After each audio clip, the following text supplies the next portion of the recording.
La pluie martelait le toit de ma ferme comme un tambour de guerre. Et au milieu de cette furie nocturne, j'ai vu sa silhouette trempée émerger des ombres. Un homme brisé suppliant un abri qui allait sceller nos destins. Aidez-moi. S'il vous plaît. A-t-il murmuré d'une voix rauque. Ses yeux verts trahissant une peur que je n'avais pas vue depuis mes propres tourments adolescents. Quand j'avais fui Paris pour cette vie solitaire en Normandie. Comment aurais-je pu savoir que cet inconnu, Clément, porterait en lui les tempêtes de l'amour interdit. Des secrets enfouis et des trahisons qui me forceraient à affronter mon propre cœur gai. Dans un pays où la liberté masque encore tant de chaînes invisibles? Je m'appelle Édouard. Et à 32 ans. Je menais une existence tranquille dans ce ranch hérité de mon grand-père. Un havre de péniché entre les collines verdoyantes et la côte atlantique. Les vaches paissaient paisiblement. Les pommiers ployaient sous les fruits. Et moi, je cultivais ma solitude comme un jardin secret. J'avais quitté la capitale après une rupture dévastatrice avec un amant qui m'avait laissé le cœur en miettes.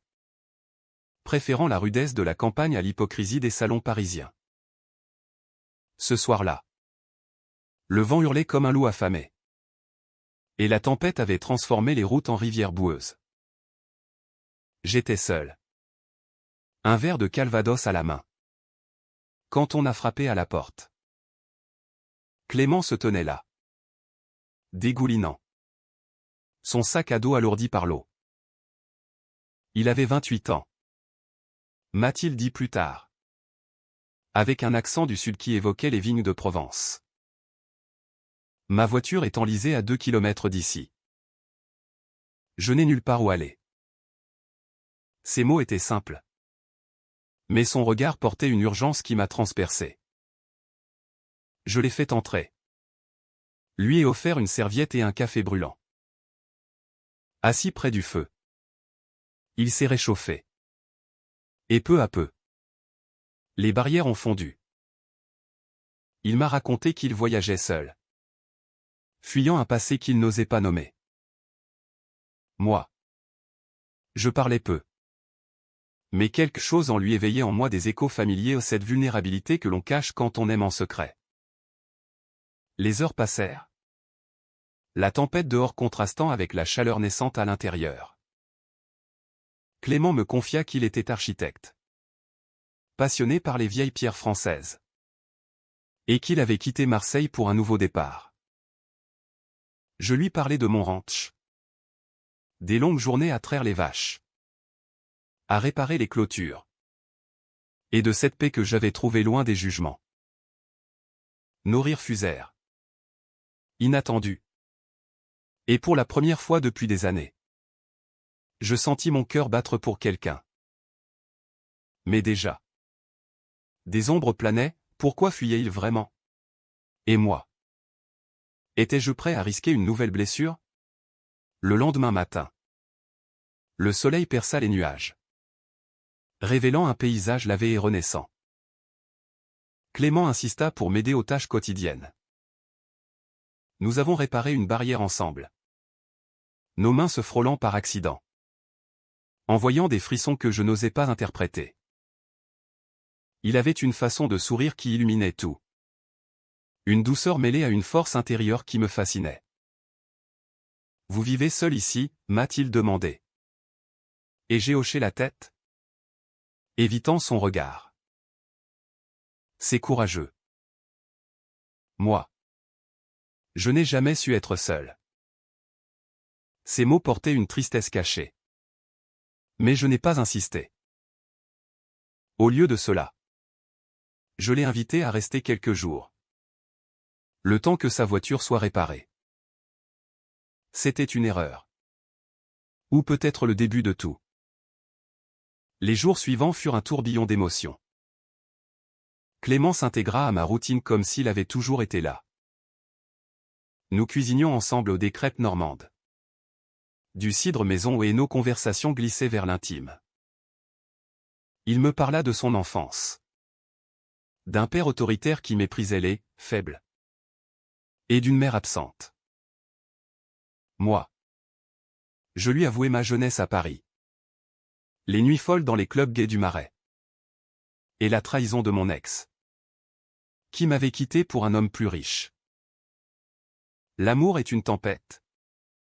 Édouard. M'a-t-il dit un soir. Nos verres tintants. Il peut tout détruire ou tout reconstruire. Ses yeux brillaient. Et pour la première fois, je sentis une attirance irrésistible. Mais les signes de trouble apparurent vite. Clément recevait des appels qu'il ignorait. Son visage se crispant à chaque vibration de son téléphone. Une nuit. Je l'entendis murmurer dans son sommeil, « Pardon ? Je ne peux pas. » Mon cœur se serra. Qui était-il vraiment? Était-ce un fugitif? Ou pire? Un homme marié fuyant ses responsabilités? Je chassai ses doutes, me convainquant que c'était mon imagination. Pourtant, au fond de moi, une voix murmurait que cette idylle naissante portait les germes d'une catastrophe. Un après-midi. Alors que nous marchions le long de la côte, les vagues s'écrasant contre les falaises, Clément s'arrêta soudain. « Édouard, il y a quelque chose que je dois te dire. » Son ton était grave. Et mon pouls s'accéléra. Mais avant qu'il ne parle, un coup de fil l'interrompit. Il s'éloigna. Et quand il revint, son expression avait changé au fermé. Distante. Ce n'est rien. Mentit-il. Ce soir-là, pour la première fois, nos regards se croisèrent avec une intensité nouvelle. Et je sus que j'étais en train de tomber amoureux. Mais l'amour, en France comme ailleurs, n'est jamais simple pour des hommes comme nous. Les semaines passèrent. Et notre lien se approfondit. Clément prolongea son séjour, prétextant des réparations plus longues. Nous partagions des moments de pure joie, des promenades à cheval dans les prés, des dîners aux chandelles avec du vin de Bordeaux, des discussions philosophiques sur la vie et l'amour, inspirées par les écrits de Proust ou de Gide. Il me fit découvrir sa passion pour l'architecture gothique. Et je lui montrai les secrets de la ferme. Pourtant, les fissures apparurent. Un jour, je trouvai une lettre dans son sac ou une missive d'amour d'un certain Antoine, datée de quelques mois. Mon monde vacilla. Était-ce une ancienne flamme? Ou pire? Je confrontai Clément ce soir-là. Qui est Antoine? Demandai-je, la voix tremblante. Il pâlit, ses yeux s'emplissant de larmes. C'est compliqué. Édouard. Antoine était mon partenaire. Mais c'est fini. Ces mots sonnaient faux. Et une rage sourde m'envahit. Avait-il fui un amant pour en trouver un autre? Étais-je un simple refuge temporaire? Il jura que non. Que Antoine l'avait trahi. Mais je sentis le doute s'insinuer. Cette nuit-là, nous dormîmes séparément. Le silence pesant comme une condamnation. Malgré tout, l'attraction persistait. Clément m'offrit un cadeau, un dessin qu'il avait fait de la ferme. Avec nous deux au premier plan. C'est ce que je vois quand je te regarde, murmura-t-il. Touché, je l'embrassai pour la première fois. Un baiser doux et chargé d'émotion. Sous les étoiles normandes. Mais au fond, je savais que les tempêtes n'étaient pas finies. Les jours suivants furent un mélange enivrant de passion et de tourments. Clément et moi naviguions dans cette relation naissante comme des marins sur une mer agitée. Chaque vague portant à la fois l'espoir et le danger. Je me surprenais à guetter ses sourires, à savourer ses touches accidentelles. Mais les ombres d'Antoine planaient toujours. Parle-moi de lui. Insistai-je un matin. Alors que nous nourrissions les animaux. Clément hésita. Puis se confia, Antoine était un avocat parisien. Charismatique mais possessif. Ils avaient vécu ensemble 3 ans. Mais Antoine l'avait trompé avec un collègue. J'ai fui pour me reconstruire. Édouard. Toi. Tu es mon encre. Ces mots me touchèrent. Mais une part de moi doutait encore. La vie au ranch prit un rythme nouveau. Clément m'aida à moderniser la ferme, proposant des idées architecturales pour rénover la grange en atelier. Ensemble, nous allions au marché local, achetant du fromage et du pain frais, nous fondant dans la foule comme un couple ordinaire. Mais en France, même en 2025, les regards en coin persistaient. Un voisin, un vieil agriculteur conservateur, nous surprit un jour main dans la main. Attention, les garçons. La campagne n'est pas Paris. Grommela-t-il. Clément rit. Mais je vis la peur dans ses yeux, celle d'un homme qui avait déjà souffert des préjugés. Un soir, alors que nous dînions, Clément reçut un message. Son visage se décomposa. C'est Antoine. Il me cherche. Mon cœur se serra. Pourquoi ne l'avait-il pas bloqué? Était-ce vraiment fini? Une dispute éclata. La première vraie. Tu me caches quelque chose, criai-je. La voix brisée.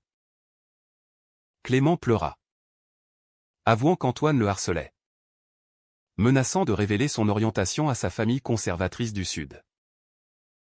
Ma mère est malade. Édouard. Si elle l'apprend, ça la tuera. Je le serrai dans mes bras. Mais le doute grandissait. Étais-je un amour vrai? Ou un échappatoire? Les conflits s'intensifièrent. Clément disparut un après-midi, rentrant tard avec des yeux rougis. Il prétendit avoir marché seul. Mais je sentis le mensonge. Cette nuit-là, je fouillai son téléphone ou une trahison que je regrette encore. J'y trouvai des messages d'Antoine, reviens. Je t'aime. Oublie ce fermier. La rage m'envahit. Quand je le confrontai, Clément explosa, tu m'espionnes? Après tout ce que je t'ai donné? Nous hurlâmes. Des mots durs fusant comme des poignards. Tu es comme lui. Possessif et jaloux. M'accusa-t-il. Blessé. Je répliquai, et toi? Tu fuis toujours. Sans jamais affronter. La réconciliation fut douce amère.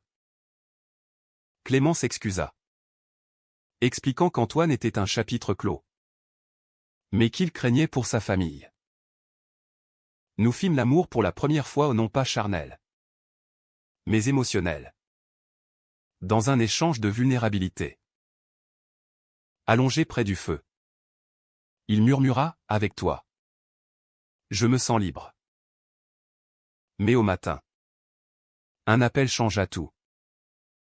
Sa mère était hospitalisée. Il devait partir pour Marseille. Je reviens vite. Promit-il. Je le laissai aller. Le cœur lourd. Ignorant que c'était le début de la tempête réelle. Pendant son absence, le ranch me parut vide. Je travaillais mécaniquement, repensant à nos moments. Puis, un soir, Antoine appela où il avait trouvé mon numéro via Clément. Il est à moi. Édouard. Laisse-le tranquille. Sa voix était froide. Calculatrice. Choqué. Je raccrochai. Mais les doutes revinrent. Clément m'avait-il utilisé? Quand il rentra une semaine plus tard. Amaigri et épuisé.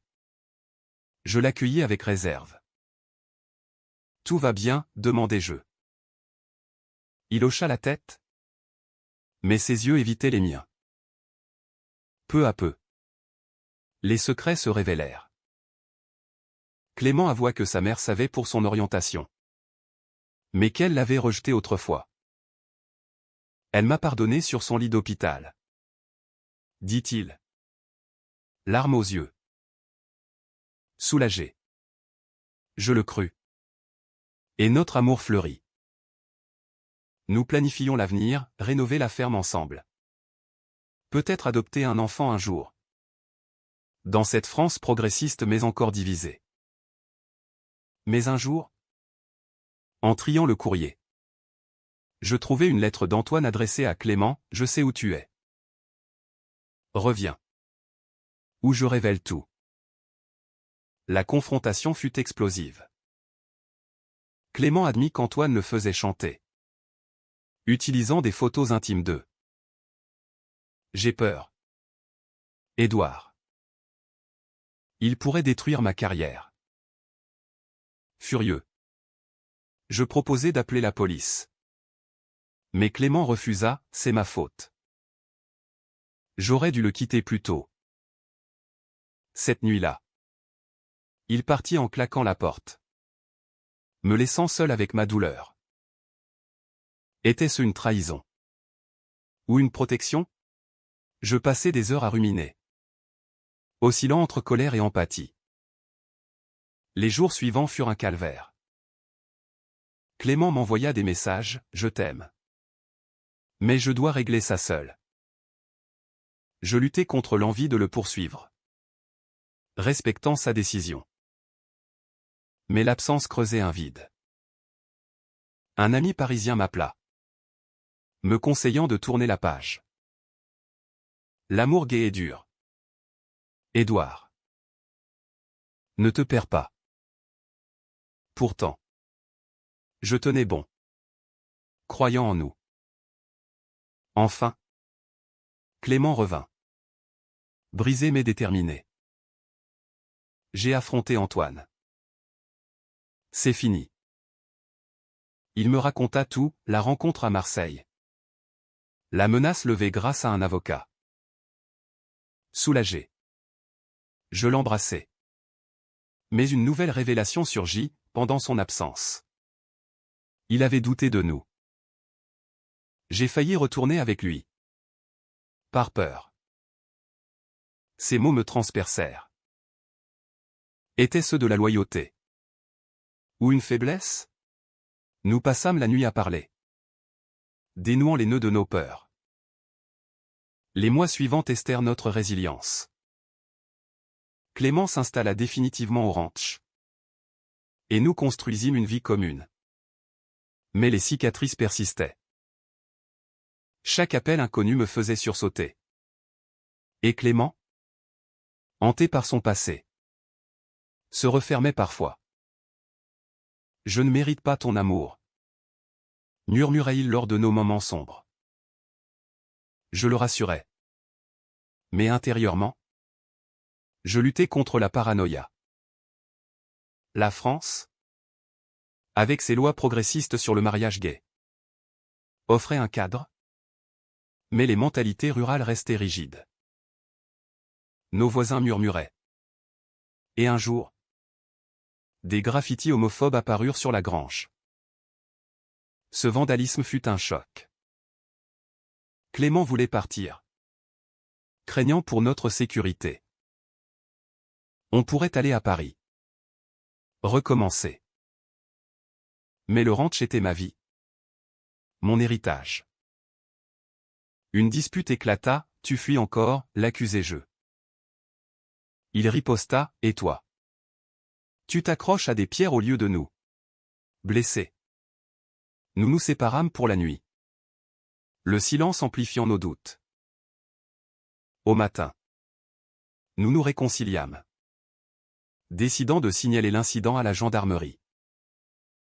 L'enquête révéla un jeune du village, influencé par des idées extrêmes. Cela nous unit. mais sema le doute sur notre avenir ici.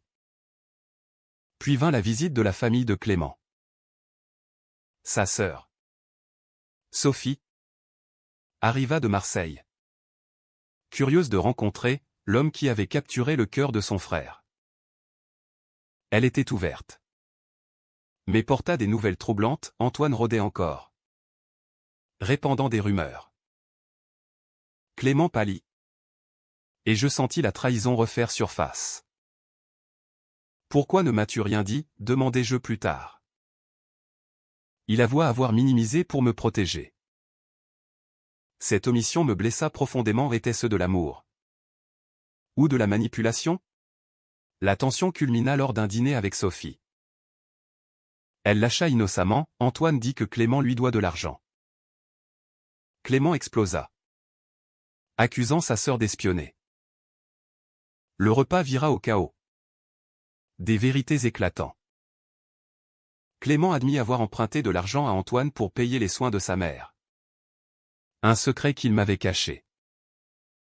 Je ne voulais pas t'inquiéter, plaida-t-il. Furieux, je quittai la table, les secrets nous tuent. Clément. Cette nuit-là, il dormit sur le canapé. Et je pleurais seul, me demandant si notre amour survivrait. Le lendemain, Sophie partit, laissant un vide. Clément et moi affrontâmes la vérité. Il expliqua son endettement, jurant rembourser seul. Mais je proposai d'aider. Un geste qui le toucha. Pourtant, un appel d'Antoine changea tout, il menaçait de poursuivre Clément en justice. Paniqué, Clément envisagea de payer en silence. Non, dis-je. Affrontons-le ensemble. Nous contactâmes un avocat à Caen, transformant la peur en action. Mais le destin frappa durement. Lors d'un voyage à Paris pour rencontrer l'avocat, Clément reçut un message, Antoine avait publié des photos en ligne, exposant leur passé. Les réseaux sociaux s'enflammèrent. Et Clément fut submergé par la honte. Ma carrière est ruinée, sanglota-t-il. Je le consolai. Mais intérieurement, je bouillonnais contre Antoine. Était-ce de la vengeance pure? Nous passâmes des jours à gérer la crise. Clément oscillant entre rage et désespoir. Un soir, alors que nous marchions sur la plage, Clément s'effondra. J'aurais dû te quitter pour t'épargner ça. Ces mots me brisèrent. Je le serrai, l'amour n'est pas facile. Mais il vaut la peine. Cette vulnérabilité nous rapprocha. Mais un twist inattendu surgit, Sophie révéla qu'Antoine avait été manipulé par un rival professionnel de Clément. La trahison n'était pas seulement personnelle, mais calculée. Choqués, nous décidâmes de contre-attaquer légalement. Les semaines suivantes furent un tourbillon judiciaire. L'avocat prouva le harcèlement. Et Antoine fut condamné à une amende. Clément, libéré, me remercia avec une profondeur émouvante. Tu m'as sauvé, Édouard. Mais les dommages persistaient, Clément perdit des clients. Et notre relation fut mise à l'épreuve publique. Des articles dans la presse locale nous dépeignirent comme des victimes, mais aussi comme des déviants. La société française, divisée entre tolérance et conservatisme, nous força à choisir, fuir ou résister. Clément opta pour la résistance. Il lança un projet d'architecture durable au ranch, attirant des soutiens. Moi, je m'ouvris plus, rejoignant une association LGBT rurale. Notre amour grandit, nourri par ces épreuves. Pourtant, un dernier secret émergea, Clément m'avoua avoir envisagé le suicide lors de sa jeunesse. Après le rejet familial. Cette révélation me fit le comprendre mieux, transformant ma colère en empathie profonde. Un jour, lors d'une fête villageoise, un voisin s'excusa pour les graffitis. J'ai changé d'avis en vous voyant ensemble. Ce moment humain nous toucha, symbolisant un espoir. Mais la paix fut brève. Antoine, rancunier, envoya une lettre anonyme à mes fournisseurs, menaçant le ranch. Furieux, je confrontai Clément, c'est sans fin. Il pleura, laisse-moi partir. Pour ton bien. Cette proposition me terrifia. Étais-je prêt à le perdre? La crise atteignit son paroxysme cet automne-là. Le ranch subissait des annulations de commandes. Et les rumeurs enflaient. Clément, rongé par la culpabilité, insista pour partir. Je t'apporte que des ennuis. Édouard. Ces mots étaient un poignard? Mais je refusai, nous affrontons ça ensemble. Ou pas du tout. Une dispute violente suivit. Nos voix résonnant dans la grange. Tu es têtu comme un Normand, cria-t-il. Et toi? Fuyant comme un méridional. Ripostai-je. Blessé. Nous nous séparâmes. Mais au fond, l'amour persistait. Le lendemain, je trouvai Clément emballant ses affaires. Paniqué. Je le suppliai, ne me laisse pas. Il hésita. Larmes coulant. Antoine m'a proposé de l'argent pour te quitter. J'ai refusé. Mais... Et si c'était mieux? Choqué. Je réalisais l'ampleur de la manipulation. Antoine n'était pas qu'un ex jaloux, c'était un prédateur. Ensemble, nous décidâmes d'aller à la police avec toutes les preuves. Le voyage à Paris fut tendu, mais unifiant. À la capitale, nous rencontrâmes un inspecteur compréhensif, qui lança une enquête pour harcèlement aggravé. Antoine fut arrêté, avouant tout, sa obsession pour Clément, ses mensonges pour le reconquérir. La révélation fut libératrice, mais dévastatrice. Clément s'effondra, comment ai-je pu aimer un tel monstre? Je le soutins. Notre lien se renforçant dans l'adversité. De retour au ranch, nous reconstruisîmes. Clément dessina des plans pour un agritourisme gay-friendly, attirant des visiteurs de toute la France. Moi, je m'impliquais dans des associations, défendant nos droits. Mais un conflit interne surgit, Clément voulait des enfants. Via adoption ou GPA. Moi, hanté par mon passé instable, hésitais.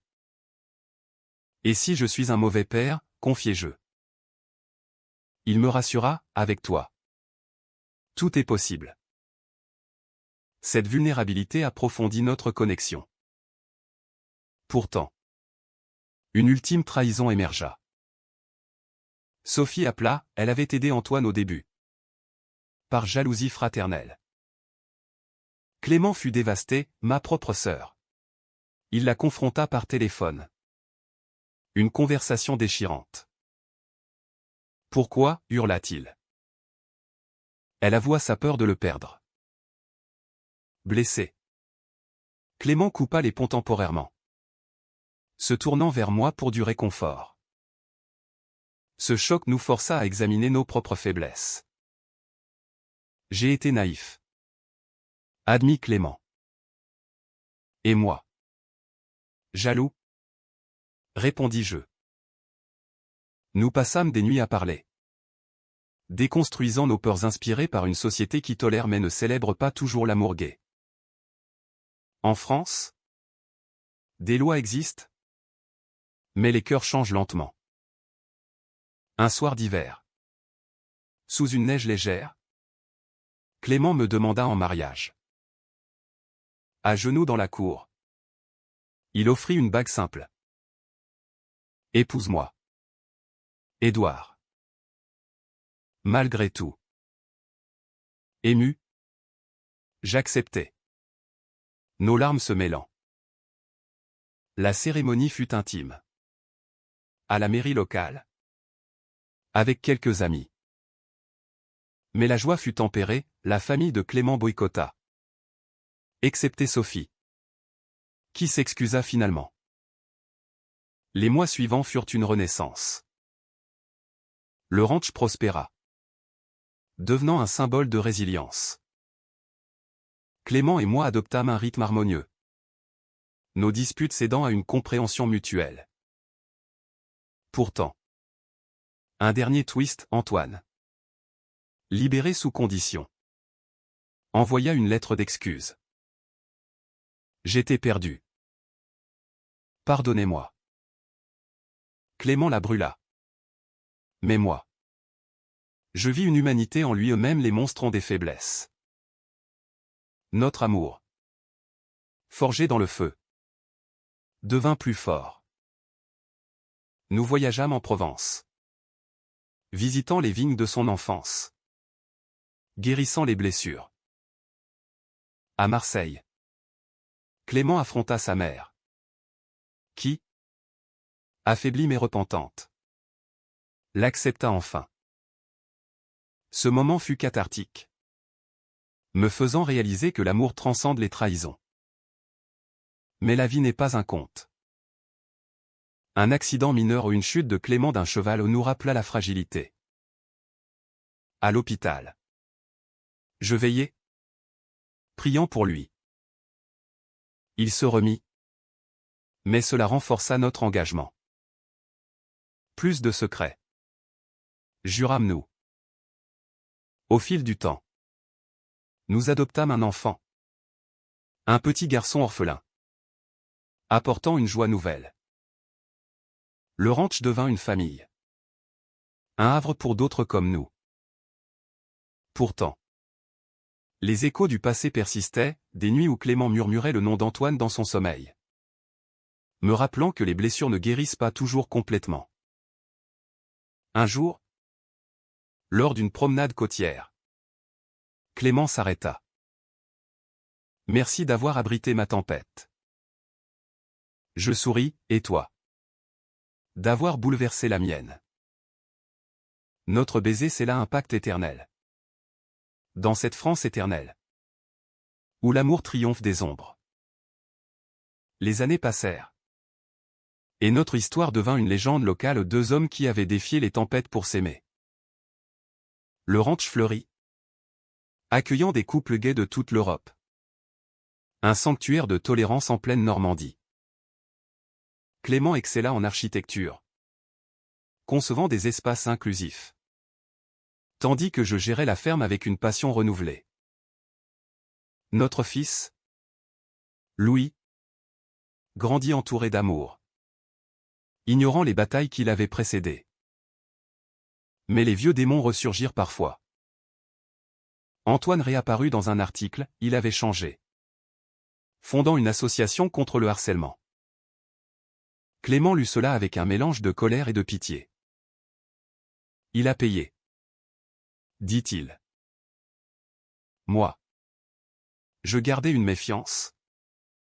Mais reconnus la croissance possible même chez les pires. Un conflit final testa notre lien. Louis, adolescent, découvrit notre passé via Internet. Pourquoi tant de haine, demanda-t-il. Clément, ému, raconta tout, les trahisons. Les peurs. L'amour. Louis nous serra, vous êtes mes héros. Ce moment guérit des blessures enfouies. Transformant la douleur en force. Pourtant. La santé de Clément déclina. Un diagnostic, une maladie cardiaque héritée.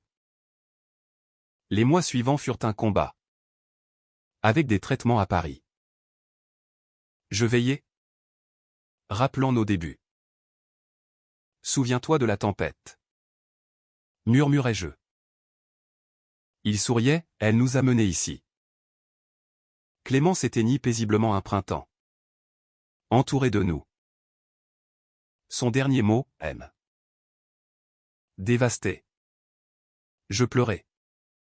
Mais honorai sa mémoire en continuant le ranch. Louis prit le relais. Et moi. Je écrivis notre histoire, un témoignage pour d'autres. Aujourd'hui. Je marche seul dans les prés. Sentant sa présence dans le vent. Notre amour fut kitsch. Dramatique. Humain avec des trahisons qui blessent. Des secrets qui divisent. Mais une rédemption qui élève. En France, terre de passion. J'ai appris que l'amour gai n'est pas une exception, mais une vérité universelle. Et si une tempête ramène un inconnu à ma porte, je l'abriterai. Car Clément m'a enseigné que le bouleversement mène à la lumière.